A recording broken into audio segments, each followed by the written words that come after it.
Students, हमारे पास कक्षा 12 का सामान्य हिंदी का पेपर दिया हुआ है। यह पेपर 2024 बोर्ड परीक्षा में आया हुआ है। पेपर का कोड आप देख सकते हैं 302 DK है। आइए देखते हैं इसमें कौन कौन से क्वेश्चन आए हुए हैं। सबसे पहले बहुविकल्पीय क्वेश्चन दिए होते हैं। 5 बहुविकल्पीय क्वेश्चन गद्य के होते हैं और फिर 5 बहुविकल्पीय क्वेश्चन पद्य के होते हैं। तो सबसे पहला क्वेश्चन दिया हुआ है, आचरण की सभ्यता के लेखक हैं। ये आपको बताना है कौन लेखक हैं। फिर दूसरा है, चिंतामणि निबंध संग्रह के लेखक हैं, ये आपको बताना है। फिर तीसरा क्वेश्चन इसमें दिया हुआ है, उसने कहा था कहानी के लेखक हैं। तो उसने कहा था कहानी के लेखक चंद्रधर शर्मा गुलेरी जी हैं। राष्ट्र का स्वरूप निबंध वासुदेव शरण अग्रवाल के किस निबंध संग्रह से लिया गया है। तो ये पृथ्वीपुत्र से लिया गया है। फिर अगला क्वेश्चन है, बहादुर कहानी के लेखक हैं। तो बहादुर कहानी के लेखक जो है आपको कमेंट में बताना है क्या कौन है, ये आपने पढ़ी होगी। फिर क्वेश्चन नंबर 2, ये 5 जो है पद्य के दिए हुए हैं नीचे। पहला है, उर्मिला का विरह वर्णन साकेत महाकाव्य के किस सर्ग में है, ये आपको बताना है। फिर दूसरा है, कुकुरमुत्ता के रचयिता हैं, ये आपको बताना है। फिर तीसरा है, पलाश वन काव्य संकलन के प्रणेता हैं। पलाश वन किसका है, ये आपको बताना है। फिर अगला क्वेश्चन है, निम्नलिखित में से कौन सा कवि छायावाद का नहीं है। तो छायावाद के जो है अगेय जो हैं इसमें छायावाद के नहीं हैं। फिर अगला क्वेश्चन है, इसी में निशा निमंत्रण के रचनाकार हैं। निशा निमंत्रण ये किसकी रचना जो है रचना है वो आपको बताना है। ये क्वेश्चन नंबर दूसरा था। 5 जो है क्वेश्चन थे, ये सभी क्वेश्चन 1-1 नंबर के हैं, टोटल 10 नंबर के। फिर क्वेश्चन नंबर 3 देखते हैं। क्वेश्चन नंबर 3 में गद्यांश दिया रहता है और गद्यांश को पढ़कर नीचे जो है 5 क्वेश्चन दिए रहते हैं। सभी क्वेश्चन 2-2 नंबर के होते हैं, टोटल 10 नंबर का होता है। तो इन गद्यांश को पढ़कर आपको जो है इसके उत्तर देना है। अथवा में आता है तो इसमें 2 दिए होते हैं गद्यांश, जो आपको अच्छे से आ रहा हो इसमें से कोई एक करना है। जैसे पहला दिया हुआ है, भाषा स्वयं संस्कृत का एक अटूट अंग है, ये दिया हुआ है। इसी में क्वेश्चन दिए हुए हैं, पाठ का शीर्षक एवं लेखक का नाम लिखिए। दूसरा है, रेखांकित अंश की व्याख्या कीजिए। नए शब्दों की खोज क्यों आवश्यक है। संस्कृत का एक अटूट अंग क्या है। किसके लिए भाषा के परंपरागत प्रयोग पर्याप्त नहीं है। ये 5 क्वेश्चन दिए हुए थे। अथवा में एक दिया हुआ है, तो इन दोनों में से जो आपको अच्छे से आ रहा है उसमें से कोई एक कर लीजिएगा। फिर क्वेश्चन नंबर 4 में जो है पद्यांश दिया रहता है। जिस तरह से गद्यांश था उसी तरह से पद्यांश भी दिया रहता है। इसमें भी 5 क्वेश्चन होते हैं और 5 क्वेश्चन सभी 2-2 नंबर के हैं।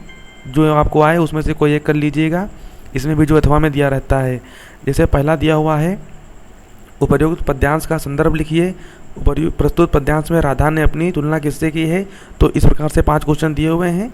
फिर अथवा में दूसरा दिया हुआ है, साधारण मनुष्य यदि विज्ञान है तलवार, ये दिया हुआ है। इसमें भी 5 क्वेश्चन हैं। उपर्युक्त पद्यांश का संदर्भ लिखिए, रेखांकित अंश की व्याख्या कीजिए। तो इस तरह से 5-5 क्वेश्चन दिए हुए हैं। तो दोनों में से कोई एक आपको करना है, जो अच्छे से आ रहा हो कोई एक कर लीजिएगा। 10-10 नंबर के हैं, 10 नंबर का गद्यांश, 10 नंबर का पद्यांश। फिर क्वेश्चन नंबर 5 देखते हैं। क्वेश्चन नंबर 5 में आपको किसी एक लेखक का साहित्यिक परिचय और उनकी कृतियाँ लिखनी है। तो इसमें देखिए लिखा हुआ, किसी एक लेखक का साहित्यिक परिचय देते हुए उनकी प्रमुख कृतियों का उल्लेख कीजिए। 3 लेखक दिए हुए हैं, हजारी प्रसाद द्विवेदी जी, कन्हैया लाल मिश्र प्रभाकर और हरिशंकर परसाई। अधिकतम शब्द सीमा 80 शब्द दी हुई है, 5 नंबर का है। तो पहले आप जीवन परिचय लिख दीजिएगा, उसके बाद में नीचे जो है 6-7 लाइनें साहित्यिक परिचय लिख दीजिएगा। लगभग 1 पेज तक लिख दीजिएगा, इतना अधिक पर्याप्त है, बहुत अधिक आपको नहीं लिखना है। फिर इसी में जो है कवि का साहित्यिक परिचय लिखना होता है। 3 कवि दिए हुए हैं, अयोध्या सिंह उपाध्याय हरिओत, मैथिली शरण गुप्त और रामधारी सिंह दिनकर। तो इनका भी आपको साहित्यिक परिचय और जीवन परिचय आपको लिखना है। रचनाएं आप जरूर लिख दीजिएगा, बहुत अधिक नहीं लिखना है, 1-1.5 पेज लिख दीजिएगा बस। फिर क्वेश्चन नंबर 6 जो है ये कहानी का दिया हुआ है, लाटी अथवा ध्रुव यात्रा कहानी के उद्देश्य पर प्रकाश डालिए। इसमें से कोई एक करना है। अथवा में दिया हुआ है, पंचलाइट कहानी का सारांश अपने शब्दों में लिखिए। तो ये तो आप आराम से लिख सकते हैं, पंचलाइट कहानी का सारांश लिखना है, आप आराम से कर लेंगे। 5 नंबर का ये भी है और 1-1.5 पेज इसको भी लिख दीजिएगा अच्छे से, जो है 5 नंबर का है। 4 से 4.5 नंबर मिल जाएंगे। क्वेश्चन नंबर 6 था। क्वेश्चन नंबर 7 देखते हैं। क्वेश्चन नंबर 7 जो है खंडकाव्य का आता है। जितने भी खंडकाव्य होते हैं सभी खंडकाव्य यहाँ पर दिए रहते हैं। आपके ज़िले में जो खंडकाव्य पढ़ाया जाता है तो उसी में से किसी एक खंडकाव्य का केवल एक उत्तर आपको लिखना है। जैसे हमारे यहाँ श्रवण कुमार पढ़ाया जाता है, तो श्रवण कुमार में जैसे देखिए लिखा हुआ है, श्रवण कुमार खंडकाव्य के नायक का चरित्र चित्रण कीजिए, अथवा श्रवण कुमार खंडकाव्य के आधार पर दशरथ का चरित्र चित्रण कीजिए। तो ये 2 क्वेश्चन दिए हुए हैं, इसी में से कोई एक ही आपको करना है। तो ये क्वेश्चन नंबर 7 था। सभी खंडकाव्य दिए रहते हैं, 5 नंबर का ये भी है। और क्वेश्चन नंबर अब खंड खा देखते हैं। खंड खा में संस्कृत और व्याकरण दी हुई होती है, तो इसमें भी जो है गद्यांश भी दिए रहते हैं। और स्टूडेंट, हमारे चैनल पर कक्षा 9 से लेकर 12 तक मैथ का एक एक क्वेश्चन चुन चुन कर सॉल्व कराया जा रहा है। और जितने भी पेपर बोर्ड परीक्षा में आए हुए हैं, Hindi, English, physics, chemistry, math, biology, art, history, geography, जितने भी क्वेश्चन पेपर आए हुए हैं, सभी पेपरों के सोल्यूशन सहित वीडियो हमारे चैनल पर पड़ी हुई हैं। सभी वीडियो आप देख सकते हैं। और स्टूडेंट, जितने भी नए स्टूडेंट्स हैं, सभी लोग चैनल को सब्सक्राइब जरूर कर लीजिए। आइए देखते हैं अगला क्वेश्चन। क्वेश्चन नंबर 8 दिया हुआ है, दिए गए संस्कृत गद्यांशों में से किसी एक का संदर्भ सहित हिंदी में अनुवाद कीजिए। तो 2 गद्यांश दिए हुए हैं, किसी एक का संदर्भ लिखना है, फिर उसका हिंदी में अनुवाद करना है। तो आपको जो अच्छे से आ रहा हो उसमें से कोई एक कर लीजिएगा। 7 नंबर का है, 2 नंबर का संदर्भ और 5 नंबर का हिंदी में अनुवाद। अगला क्वेश्चन देखते हैं। फिर क्वेश्चन नंबर खा इसी में दिया हुआ है 8वें का। इसमें आपको पद्यांश दिया रहता है। पद्यांश में 2 श्लोक दिए हुए हैं, इनको आपको पढ़ना है अच्छे से और फिर संदर्भ सहित हिंदी में अनुवाद लिखना है। ठीक है, तो ये भी जो है 7 नंबर का है, 2 नंबर का संदर्भ और 5 नंबर का हिंदी में अनुवाद। 2 में से जो आपको अच्छे से कोई आ रहा हो वो एक कर लीजिएगा। फिर क्वेश्चन नंबर 9 देखते हैं। क्वेश्चन नंबर 9 दिया हुआ है, निम्नलिखित मुहावरे और लोकोक्तियों में से किसी एक का अर्थ लिखकर वाक्य में प्रयोग कीजिए। केवल एक ही करना है, 2 नंबर का है। पहला दिया हुआ है, ईंट से ईंट बजाना, फिर दूसरा है अंग अंग ढीला होना, फिर है आंखें चार होना और फिर है समरथ को नहीं दोष गुसाई।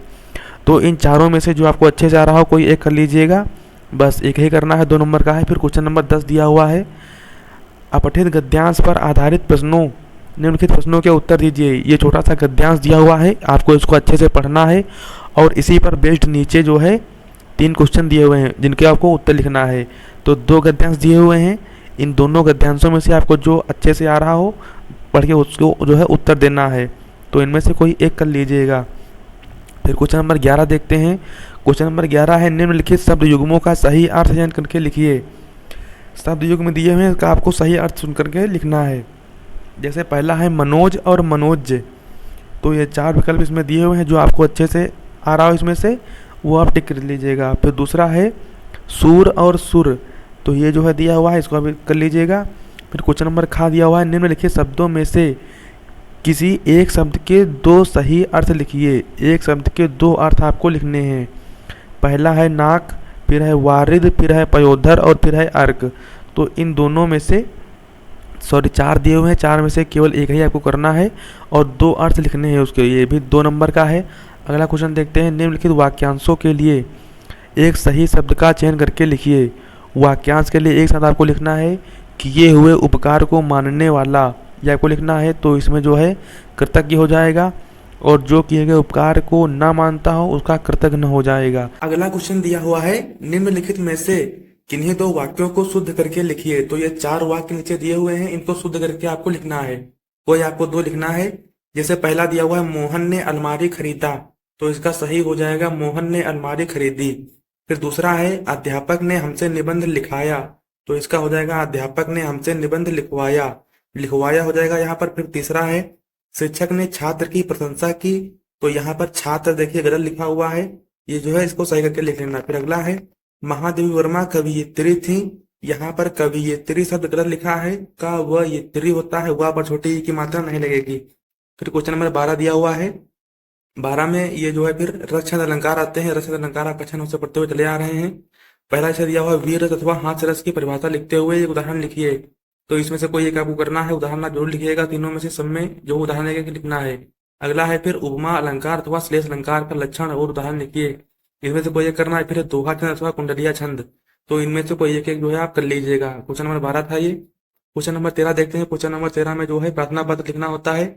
जिसे दिया हुआ है, विद्यालय के प्रधानाचार्य को शिक्षक पद पर अपनी नियुक्ति हेतु योग्यता सहित आवेदन पत्र लिखिए। तो ये जो है 6 नंबर का दिया हुआ है। अथवा में दिया है, विद्यालय में खेलकूद की सामग्री की ओर ध्यान आकर्षित करते हुए प्रधानाचार्य को एक प्रार्थना पत्र लिखिए। तो दोनों आसान आसान से हैं, इनमें से कोई एक आप कर लीजिएगा। 6 नंबर का है, 1.5 पेज जो है लिख दीजिएगा। फिर अगला क्वेश्चन नंबर देखते हैं। क्वेश्चन नंबर लास्ट ये होता है, निबंध। निम्नलिखित में से किसी एक विषय पर अपनी भाषा शैली में निबंध लिखिए। निबंध जो है 9 नंबर का लिखना होता है और अच्छे से लिखिएगा इसको। 5 टॉपिक दिए हुए हैं, आतंकवाद की समस्या, कारण और निवारण, पर्यावरण प्रदूषण के निराकरण के उपाय, विज्ञान वरदान है या अभिशाप, विद्यार्थी जीवन में अनुशासन का महत्व, मेरा प्रिय खेल। तो ये 5 टॉपिक दिए हुए हैं, इनमें से कोई एक आप कर लीजिएगा।